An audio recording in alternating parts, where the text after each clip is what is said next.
अनन्या एक गरीब लड़की थी। उसके पिता एक कपड़े की दुकान पर काम करते थे और माँ दूसरे के घरों में चौका बर्तन किया करती थी। अनन्या अपने माँ बाप की इकलौती लड़की थी। उसके माँ बाप ने उसे बड़े लाड प्यार से पाला था। वे चाहते थे कि अनन्या पढ़ लिख कर बड़ी आदमी बने, जिससे उसके सिर से गरीबी का कलंक मिट जाए। अनन्या ने जब 10वीं का एग्जाम पास किया तो उसके माँ बाप बहुत खुश हुए। उन्होंने कस्बे के एक इंटर कॉलेज में उसका नाम लिखवा दिया। इंटर कॉलेज उसके घर से थोड़ी दूर पर था, इसलिए उसके माँ बाप ने किसी तरह पैसों का जुगाड़ करके उसे एक पुरानी साइकिल भी दिला दी, जिससे अनन्या को स्कूल जाने में कोई परेशानी न हो। अनन्या जब साइकिल पर बैठकर स्कूल जाती तो उसे लगता जैसे वह आसमान में उड़ रही हो। यह उसका बहुत पुराना सपना था, जो उसके माँ बाप की वजह से पूरा हुआ था। इसलिए वह रोज समय से स्कूल पहुंच जाती और मन लगा के पढ़ाई करती। लेकिन एक दिन अनन्या की जिंदगी में एक नया मोड़ आया। दोपहर का समय था। स्कूल से छुट्टी होने पर उसने अपनी साइकिल ली और घर की ओर चल पड़ी। लेकिन अभी वह थोड़ी दूर ही पहुंची थी कि पीछे से आती एक बाइक उसके बगल से गुजरी। बाइक को जो लड़का चला रहा था वह उसका हम उम्र ही था। लड़के ने थोड़ा आगे जाकर अपनी बाइक रोक दी और अनन्या को रुकने का इशारा किया। अनन्या उस लड़के को अक्सर रास्ते में देखा करती थी। जब भी वह स्कूल आती और स्कूल से जाती तो वह लड़का सड़क के किनारे खड़ा उसे निहारता रहता था। शुरू में उसे देखकर अनन्या को बहुत गुस्सा आता था, लेकिन धीरे धीरे वह उसे अच्छा लगने लगा था। इस तरह से रास्ते में रोके जाने से अनन्या घबरा सी गई। पहले उसका मन हुआ कि वह अपने साइकिल आगे बढ़ा दे, लेकिन फिर न जाने क्या सोचकर उसने अपनी साइकिल में ब्रेक लगा दिया। वह लड़का अनन्या के पास आ गया और धीरे से बोला, मेरा नाम सुमित है। मैं रोज आपको स्कूल जाते हुए देखता हूँ। अगर आप बुरा न माने तो मैं आपसे कुछ कहना चाहता हूँ। क्या? अनन्या के मुंह से सिर्फ इतना ही निकला। सुमित ने अपनी शर्ट की जेब से एक गुलाब की कली निकालकर उसके हाथ में रख दी और उसकी मुट्ठी बंद करते हुए बोला, मैं तुमसे बहुत प्यार करता हूँ। उठते बैठते, सोते जागते, हर समय बस तुम्हारे बारे में सोचा करता हूँ। मुझे कुछ भी अच्छा नहीं लगता। सुमित और भी कुछ कहना चाहता था, पर अनन्या ने उसके होठों पर हाथ रख उसे चुप करा दिया। तो आपको मेरा प्यार कबूल है? उस लड़के ने अनन्या की आंखों में आंखें डालकर पूछा। अनन्या शर्मा गई। उसने चुपचाप हाँ में अपनी गर्दन हिलाई और साइकिल पर बैठकर तेजी से पैडल मारते हुए अपने घर को चली गई। इस तरह अनन्या और सुमित की बातचीत की शुरुआत हो गई। सुमित रोज उसके लिए कोई न कोई गिफ्ट लाता और उसके लिए जीने मरने की कस्में खाता। उसकी बातें सुनकर अनन्या दीवानी हो जाती और सपनों की दुनिया में खो जाती। एक दिन सुमित ने अनन्या से कहीं घूमने चलने का आग्रह किया। पहले तो अनन्या ने हल्का सा ना नुकुर किया, लेकिन फिर वह तैयार हो गई। उस दिन अनन्या बहुत खुश थी। वह तय समय पर उस जगह पहुंच गई जहां पर सुमित ने उससे मिलने के लिए कहा था।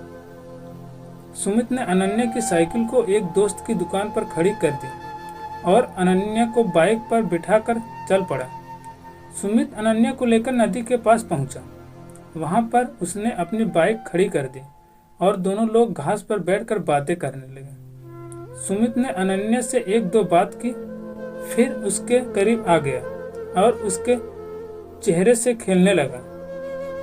अभी वो दोनों लोग ठीक से नॉर्मल भी न हो पाए थे कि तभी न जाने कहां से वहां पर 3 लड़के आ गए। उन्हें देखकर अनन्या हक्का बक्का रह गई और जल्दी जल्दी अपने कपड़े सही करने लगी। यह देखकर एक लड़के ने उसका हाथ पकड़ लिया और अपने पास घसीटता हुआ बोला, इतनी भी क्या जल्दी है रानी, हम भी तो तुम्हारे दीवाने हैं, थोड़ा हमारा भी तो मनोरंजन कर दो। अनन्या ने कातिर दृष्टि से सुमित की ओर देखा, पर वह अनन्या की मदद करने की बजाय हंस रहा था। यह देख अनन्या का हृदय चित्कार कर उठा। यानी कि यह सब सुमित की एक सोची समझी चाल थी।